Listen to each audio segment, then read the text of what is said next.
Close your eyes for a moment. Imagine a child standing at the end of the base of a tall tree. They look up, their eyes sparkling with curiosity, their little hands gripping the group pack. They hesitate, then start climbing. Higher and higher they go until they reach a sturdy branch. They sit down and look at around the world. What do they feel? A thrill of accomplishment or a sense of freedom? Now imagine a parent nearby, wetting their lip, holding their breath. What's going on through their mind? What if the children fall? There is the delicate dance of risky play, and today on Risky Play Explorer, we are diving into this thrilling, sometimes nerve-wracking, but also essential part of childhood. Before we begin, I would like to acknowledge the traditional custodians of the land on which this podcast is recorded, the Gurung Gurung people of the Kulin Nation. I honor the deep, enduring connection to this country, which has been a place for learning, exploration, and storytelling for tens of thousands of years. I pay my respect to the elder past, present, and emerging, and extend that respect to all the Aboriginal and Torres Strait Islander listeners joining us today. So, let me ask you something. When you think of the risks, what comes to your mind? Maybe a child climbing a tree, or balancing on a log over a creek, or racing down a hill on a bike. For some, these thoughts might bring a little anxiety, but for others, they will spark a memories of joy, freedom, and adventure. So, risky play encompasses exciting and physically challenging activities such as climbing, jumping, or balancing. These experiences offer fun, enjoyment, and excitement, which are essential for children's development. While the term risk often has a negative connotation, it's crucial to recognize that risky play isn't about unsafe or reckless behavior.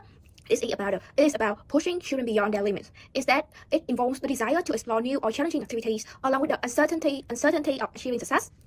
According to Cedar, there are 6 categories of risky play. The first one is great haste, climbing trees, great structure, or the rocks. Number 2 is high speed, running, cycling, or sliding as fast as possible. Number 3 is root and tumble play, playful physical interaction. Number 4 is dangerous tool, using items like hammers or saws under supervision. Number 5 is dangerous elements, playing near the water or fire. Number 6 is disappearing or get lost in play, exploring places outside of the islands. Each of these experiences right role for children. It helps children to build confidence and problem-solving skills.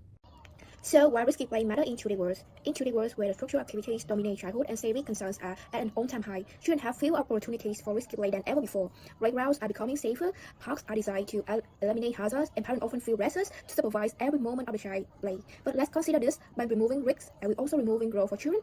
According to the research, we can determine that when children engage in risky play, they are not just taking a physical risk, they are learning judgment, manage their fear, and building self-confidence. Risky play allows them to assess dangers and make decisions and understand their limits. As Tim Gill, the author of No Fear, Growing Up in a Risk-Averse Society, explains that children learn to self-regulate and develop life skills when they choose to take appropriate challenges. Without this experience, children may grow up less confident and more anxious about facing the unknown challenging. So, how can we bring risk back into play in ways that safe, meaningful, and fun? It is where adventure playgrounds and loose-back come in. At its core, risky play is about freedom, exploration, and challenge. And adventure playgrounds are designed specifically to foster these experiences. Adventure playgrounds originated in Denmark and were later popularized in the UK by Lady Allen. These dynamic spaces where children can freely explore and take risks using loose-back like wood, tires, rocks, or tools. Unlike any traditional playgrounds, adventure playgrounds are designed to encourage unstructured, creative play that all types of play are discovered by the children. So, here are the connection. Risky play thrives in a flexible environments, and adventure playgrounds are unstructured, enabling children to climb higher, construct leisure, and post their boundaries. This environment offers opportunities for children to explore physiological arousal, face uncertainty, and develop coping skills.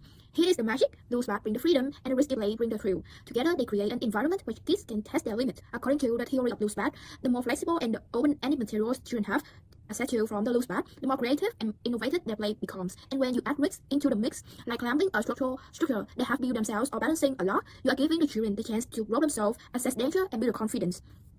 So let's not forget about one of the most exciting aspects of adventure playgrounds, that it provides opportunity for the use of real tools. Many adventure playgrounds allow children to use hammers, saws, and even fire under supervision. This might sound alarming at first, but research shows that when children are trusted with tools, they gain a sense of responsibility and confidence. They learn to handle risks thoughtfully and develop a real-world skill that go far beyond the play. Adventures encourage to be dreamers, to think of what is possible, to challenge what is known and unknown. And for the loose-back theory introduced by Simon Nicholson in 1971 provides a foundation for this approach. Wilson argued that environments rich in loose, movable materials allow children to design, invent, and create things in their own way. Adventure playgrounds take this theory to the next level by combining loose-back with risky elements like hay, tools, and unstructured space. Together, they create a play environment where imagination and risk collide in the best possible way. You see, risky play, adventure playgrounds, and loose-back are not just about the play. They are about preparing children for the life. They teach children to take responsibility, just their instincts, and navigate challenges it with confidence. So, what makes this combination so impactful in the active role children take in the play? In the traditional playground, the equipment dictates how children play. It's fixed, predictable, and often designed with minimal risks. But in adventure playground filled with loose paths, the play is entirely child-led. Children can decide how high they want to climb, whether the structure they have built is strong enough to hold the weight, and how to solve the problems when their creation don't work as they plans. This process of decision-making, problem-solving, and risk assessment is at the heart of the risky play. It's not just about the physical growth; it's a cognitive and emotional development too. Earlier this week, I visited an adventure playground to speak with some families and some play workers here about their experience with risky play. Here, that's what they say. Hi, Ling. Thanks for chatting with me. So I have a question for you. What made you bring your kids to this adventure playground? Honestly, I want them to experience something different. My son is always climbing the furniture at home, and I thought why not give him a safe space to climb for real. So how is it going so far? It's amazing. At first, I was worried watching them climb, and how their nails made me so nervous that they are figuring it out. My daughter built a bridge out of planks and ropes, and I could see how proud she felt when it didn't collapse. It's such a confidence booster. So do you think this kind of play is different from what your kids get a traditional playground? Oh, definitely. Here, they get to make their own rules and decide how far they want to put themselves. It's messy, unpredictable, and so much more exciting for them.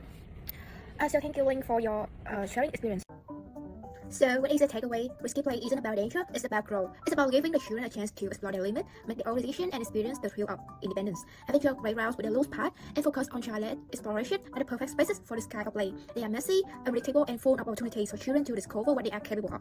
If you're a parent, a teacher, or a community member, I challenge you to think about how you can create more opportunities for risky play. Whether it's building a mini loose path play area in your backyard or visiting an adventure playground, let's give your children the freedom to explore, take risks, and grow. Thanks for joining me on this Risky Play Explorer. Until next time, keep climbing, keep building, and keep embracing in the thrill of adventure. Thank you.